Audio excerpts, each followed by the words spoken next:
Assalamualaikum warahmatullahi wabarakatuh. Selamat pagi, siang, sore, ataupun malam.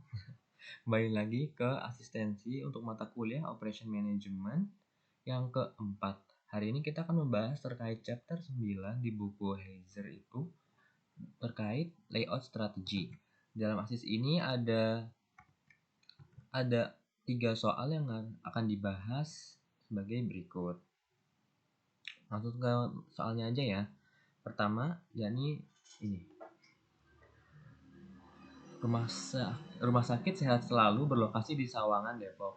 Rumah sakit ini memiliki 5 lantai, suatu gedung dengan 5 lantai yang terbagi atas 2 bagian, yakni bagian timur dan bagian barat. Terdapat 3 ruangan di lantai pertama dari Rumah Sakit Sehat Selalu di bagian barat. Terus ruangan pertama itu berisikan generator dan mesin. Ruangan kedua berisikan loker kepemilikan si perawat, dan ruang terakhir itu berisikan linen. Terus 3 ruangan tersebut itu pas untuk dimasukkan ke dalam space yang ada di 3 space yang ada di rumah sakit, yakni space 1, space 2, dan space 3. Jarak antara space 1 dan space 2 itu 20 kaki, jarak antara space 2 dan ketiga itu 30 kaki, dan jarak antara space 1 dan space 3 adalah 50 kaki. Terus jumlah trip antar ruangan di tiap hari itu ada di tabel tersebut. Terus kita harus ingat juga bahwasanya tiap trip yang dilakukan itu merupakan trip bolak-balik gitu. Jadi misalnya ketika ada trip dari 1 ke 2, maka akan dibalikan lagi ke 1. Nah, terus ada ketentuan lagi juga bahwasanya kitchen sama linen itu nggak boleh terletak dalam bersampingan gitu. Ruangan kitchen itu yang isi yang ini ya, konten generator dan engine itu nggak boleh diletakkan di sampingnya si linen karena ditakutkan terjadi kebakaran. Ini tabelnya dari kitchen ke kitchen 0, dari kitchen ke locker room itu 25, dan dari kitchen ke linen room itu 0.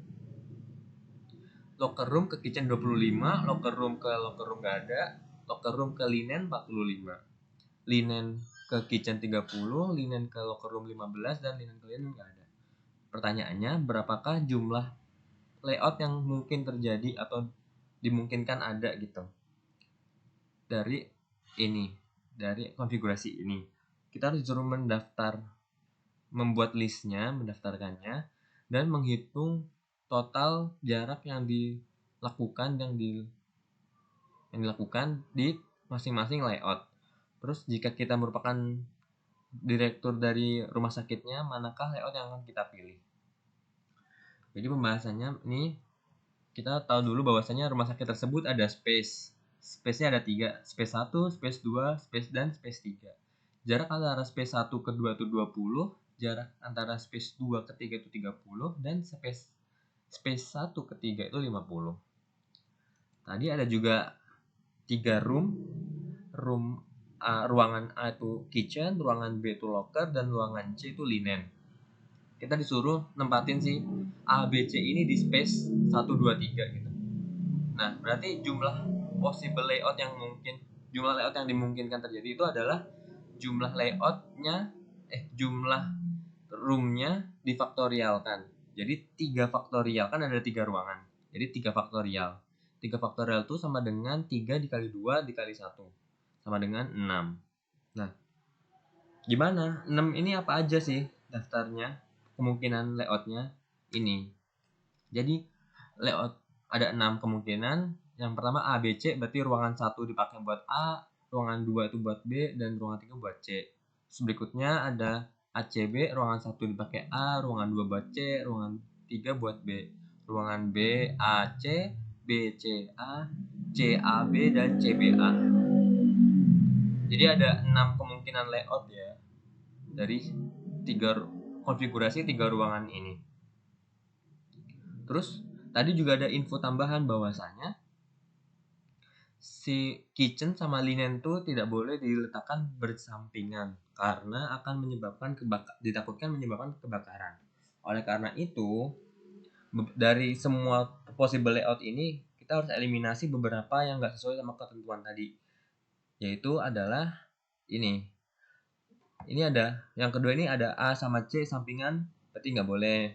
Ini juga A sama C sampingan juga nggak boleh, dan B C A juga nggak boleh. Salah, C dan A ini nggak boleh, C dan A di sini nggak boleh. Jadi yang mungkin hanyalah A B C dan C B A. A B C itu dari A ke B itu 20, B ke C itu 30. Sama juga C B A dari C ke B itu 20 dan B ke A 30. Terus langkah berikutnya adalah kita menghitung total trip yang dilakukan dari ruangan tersebut dalam satu hari. Dari ABC ini kan kemungkinan perjalanannya itu berarti dari A ke B, A ke C, B ke A, B ke C, C ke A, dan C ke B. Itu karena dia lakukan round trip, jadi dikalikan 2. Jadi dijumlahin aja, tadi diambil dari tabel, A ke B itu 25 dikali 20, jaraknya 20 ya. 0 dikali 50, 25 dikali 20, 45 dikali 30, 30 dikali 50, dan 30 dikali 15. Lalu dikalikan 2. Totalnya itu sama dengan 8.600. Sama juga untuk CBA, dari C ke B, C ke A, B ke C, B ke A ke C, dan A ke B. Dikalikan 2. 15 kali 20 tambah 50 kali 30 tambah 45 kali 20 tambah 25 kali 30 tambah 0 kali 50 tambah 25 kali 30 dikalikan 2 sama dengan 8.400. Jadi dua opsi ini hasilnya segini dalam satu hari. Ini buat yang nomor A. Terus untuk nomor B, karena sebagai direktur kita harus memilih antara dua opsi ini, yang mana yang lebih baik bagi si perusahaannya. Tadi sih sehat selalu, rumah sakit sehat selalu tadi. Jadi kita harus memilih si CBA karena rute yang ditempuh lebih pendek. 8.400 lebih pendek kan daripada 8.600. Itu untuk nomor yang soal 1. Berikutnya soal 2. Raw Food Corporation adalah perusahaan yang memproduksi beberapa makanan olahan. Mungkin kalian belum pernah mendengar mengenai perusahaan tersebut, tapi pernah memakannya. Raw Food memproduksi makanan siap saji seperti sayuran kaleng, buah kaleng, dan daging olahan. Permintaan Raw Food diperkirakan meningkat menjadi 2.000 palet per bulan karena pangsa pasar mereka semakin besar. Oleh karena itu, perusahaan berusaha untuk melakukan pengaturan ulang letak mesin untuk melakukan proses produksi makanan tersebut dengan menggunakan konsep work cell. Ini kalian harus baca dulu sih di chapter 9 work cell itu apa ya. Terus ini info berikutnya, proses bentar. Sebelum masuk ke jelasin ceritanya, yang warna kuning itu prosesnya, jenis prosesnya, yang warna hijau itu durasinya, gitu ya. Terus baca, proses produksi harian raw food dimulai dari penerimaan bahan mentah dari pemasok yang berlangsung selama 0,8 menit. Setelah itu, perusahaan membagi dua bahan mentah tersebut menjadi sayuran dan buah, satu sama daging. Kedua bahan mentah tersebut mengalami dua proses produksi yang berbeda, yaitu proses pengolahan sayur dan buah yang berlangsung selama 2,8 menit, serta pengolahan daging yang berlangsung selama 4,9 menit. Kedua proses tersebut berjalan secara simultan. Setelah diproses, bahan-bahan tersebut akan disimpan sementara di dalam rak yang telah dikondisikan selama 3 menit. Untuk selanjutnya akan dilakukan pengecekan kualitas selama 2 menit. Untuk memastikan mutu bahan yang telah diolah layak untuk konsumsi, bahan mentah yang telah dipastikan kualitasnya akan diproses lebih lanjut. Terdapat 3 proses yang berbeda yang berjalan secara simultan untuk 3 jenis bahan yang berbeda, yaitu proses pengolahan lanjutan buah-buahan yang berlangsung selama 6,1 menit, proses pengolahan lanjutan sayuran yang berlangsung selama 6,6 menit, dan proses pengolahan lanjutan daging yang berlangsung selama 7,2 menit. Selama proses pengolahan lanjutan ini, bahan-bahan utama tersebut akan dibumbui dan dicampur dengan beberapa bahan sampingan lain untuk memberikan cita rasa yang berbeda. Terdapat beberapa pengolahan yang berlangsung dengan mesin terprogram komputer dan pengerjaan manual. Proses ini dilakukan dengan pantauan langsung dari koki yang berpengalaman dengan sistem komputerisasi yang canggih. Setelah proses pengolahan lanjutan ini, barang jadi tersebut akan dikemas. Ada 2 jenis kemasan, yaitu kaleng dan kotak makanan. Kemasan kaleng akan digunakan untuk mengemas sayur dan buah, sedangkan kotak makanan akan digunakan untuk mengemas daging. Pengemasan kaleng dan kotak makanan dikerjakan dalam 2 proses yang berbeda. Pengemasan kaleng berlangsung selama 1,3 menit, sedangkan pengemasan kotak makanan berlangsung selama 1,8 menit. Keseluruhan proses produksi ini diakhiri dengan paletisasi yang berlangsung selama 1,5 menit. Nah, ini jadi banyak banget prosesnya dan terdapat macam-macam durasinya juga. Terus Rafood beroperasi dari hari Senin hingga Jumat. Terus perusahaan tersebut membagi waktu kerja itu menjadi 2 shift. Jadi ada shift pagi sama shift sore. Masing-masing shift berlangsung selama 8 jam kerja. Dalam 1 bulan terdapat 4 minggu. Pertanyaannya, kita disuruh membuat precedence diagram atau diagram dari proses-proses yang ada tadi, dari proses produksi yang dialami oleh Rafood. Berapakah jumlah minimum workstation berdasarkan perhitungan teoritis? Terus buatlah pengelompokan tugas ke dalam beberapa workstation dengan menggunakan metode heuristik, sama berapa efisiensi dari pengelompokan yang telah dilakukan. Jadi pertama kita harus bikin diagramnya dulu biar lebih jelas kan. Tadi itu bentuknya masih cerita semua gitu. Dimulai dari proses A. Proses pertama kan tadi penerimaan bahan mentah ya. Dari barang yang diterima itu kita asumsikan sebagai A. Terus dari situ terjadi pemisahan proses gitu. Jadi pengolahan sayur dan buah itu di B, terus pengolahan daging itu di C. Terus keduanya dari daging dan buah, sayur dan buah sama dagingnya tadi disimpan di proses D, penyimpanan. Terus dilakukan pengecekan kualitas proses E. Terus dari sini terdapat 3 jenis proses pengolahan lanjutan. Jadi ada buah, sayur, sama daging. Jadi dibagi 3. Jadi F itu si pengolahan lanjutan buah, G itu pengolahan lanjutan sayur, terus si H itu pengolahan lanjutan daging. Dari F sama G itu langsung ke I, yaitu pengemasan kaleng. Dan si H langsung ke J, pengemasan dengan kemasan kotak. Terus keduanya itu terakhir melalui tahap final yaitu paletisasi, yaitu proses K. Nah, jadi diagramnya bakal kayak gini urutannya. Terus kita tulis juga waktu-waktu durasi dari masing-masing proses.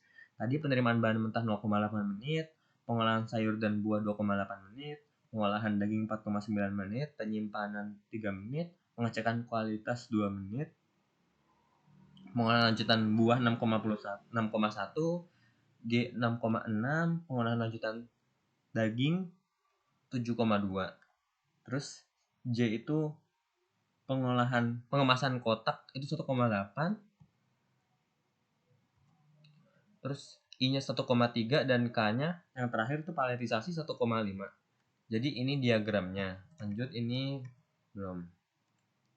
Terus kita harus menghitung cycle time-nya. Cycle time adalah waktu yang dibutuhkan untuk menghasilkan 1 unit produk dalam lini produksi tersebut. Gitu. Rumusnya adalah production time available dibagikan unit requirement per day. Oh salah, ini unit requirement per waktunya ya, jadi harusnya per bulan. Jadi time available-nya itu 2 shift dikali 8 jam dikali 5 hari. Karena dia ada 2 shift, satu shiftnya ada 8 jam. Dikali sama 5 hari, dalam 1 minggu ada 5 hari, terus ada 4 minggu, dan dikali 60 menit, karena biar si jamnya ini jadi menit. Gitu. Jadi dikali semua sama dengan 19.200 dibagi jumlah requirement bukan per day tapi per bulan. Karena yang tadi dibahasnya itu per bulan kan. Jadi dibagi 2000 sama dengan 9,6 menit cycle time-nya untuk satu produk.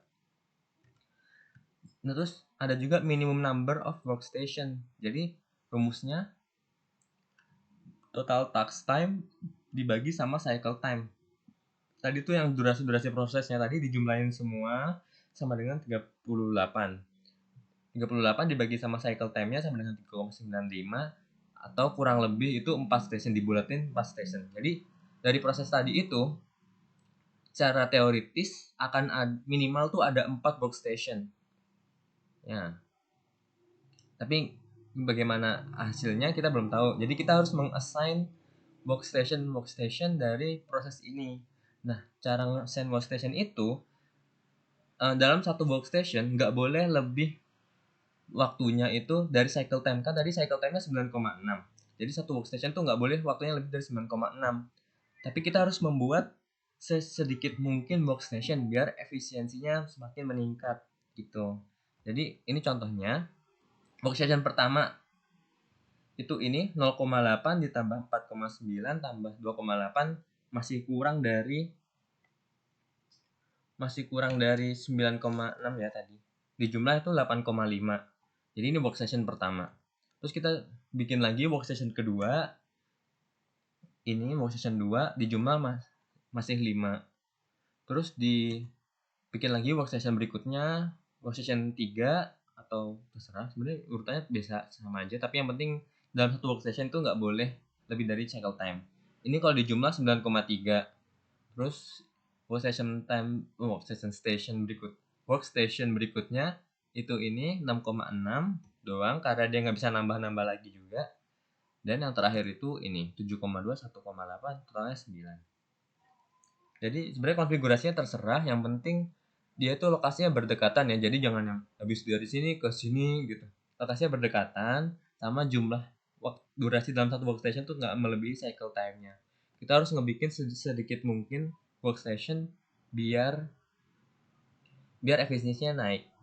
Tadi kan teoritisnya 4, tapi setelah kita assign mentok itu ada 5. Nah, berarti ntar ada efisiensinya. Yang terakhir, total task time. Efisiensi itu dihitung dari total task time dibagi sama actual workstation dikali largest assigned workstation. 38 total waktunya dibagi sama actual workstationnya, kan tadi kita nggak dapet tuh 4 tuh. Jadi kita harusnya 5 dikali largest assigned workstation. Tadi dalam kasus yang tadi 9. Jadi dijumlah aja sama dengan 38 dibagi 45 sama dengan 84,44. Jadi efisiensi dalam proses tersebut tuh 84,4%. Itu untuk soal nomor 2. Soal nomor 3 ini mirip-mirip sama soal nomor 2. Kita baca ya. Andrei Corp adalah produsen peralatan rumah tangga dan dikenal dengan keunggulan kualitas produknya. Saat ini Andrei Corp AC ini mengembangkan assembly line untuk produk baru mereka, pengaduk kue Easy Mix. AC bertujuan untuk dapat memproduksi 5 unit Easy Mix setiap jamnya dengan desain assembly line yang akan mereka bangun. Jika rangkaian aktivitas produksi, waktu pengerjaan dan aktivitas pendahulu untuk produksi Easy Mix ditampilkan pada sebagai berikut. Jadi ini aktivitasnya ada A, durasinya 10, aktivitas pendahulu atau predecessornya tuh nggak ada karena dia paling awal. B, 12 menit didahului oleh A. C, 8 menit didahului oleh A sama B. D, 6 menit didahului oleh B sama C. E, 6 menit didahului oleh C. Dan F yang terakhir itu waktunya 6 menit, sebelumnya ada D sama E. Berapakah jumlah workstation minimum secara teoritis yang bisa dibentuk AC pada assembly line tersebut? Terus gambarkan jaringan aktivitas pada assembly line dan alokasikan aktivitas pada workstation. Terus apakah workstationnya itu cukup? Dari teoritis ya, dari yang teoritis tadi itu apakah cukup? Terus berapa efisiensi dari alokasi yang dilakukan pada jawaban B? Jadi sama, kita harus assign dulu, tulis dulu diagram-diagramnya, proses-prosesnya. Proses A tadi yang pertama, lanjut dia ada proses B dan C. Proses C juga dari B, C itu predecessornya A sama B, jadi panahnya ada 2 gitu. Terus proses D predecessornya B, E predecessornya C, terus baru ke F. Dari predecessornya 2 yaitu D sama E. Terus tulis saja masing-masing waktunya, ada 10, 12, C 8, D itu 6. 6 apa 3 ya? Bentar.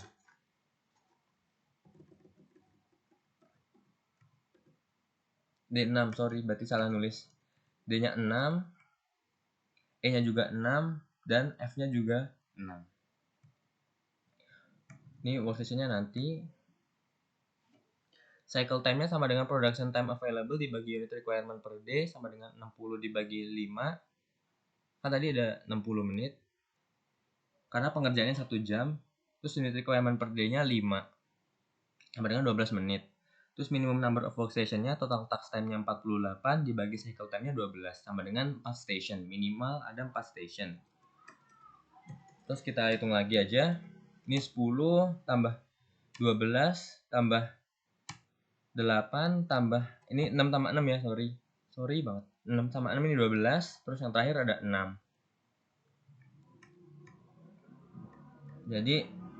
Jadi total ada 5 workstation.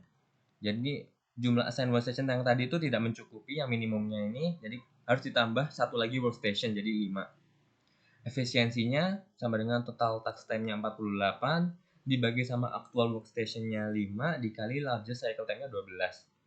Sama dengan 48 dibagi 60 sama dengan 80%. Sekian untuk asistensi operation management yang keempat ini mengenai layout strategi. Terima kasih, semoga lancar. Kalau ada yang bingung, silakan ditanyakan ke asistennya masing-masing ya. Terima kasih.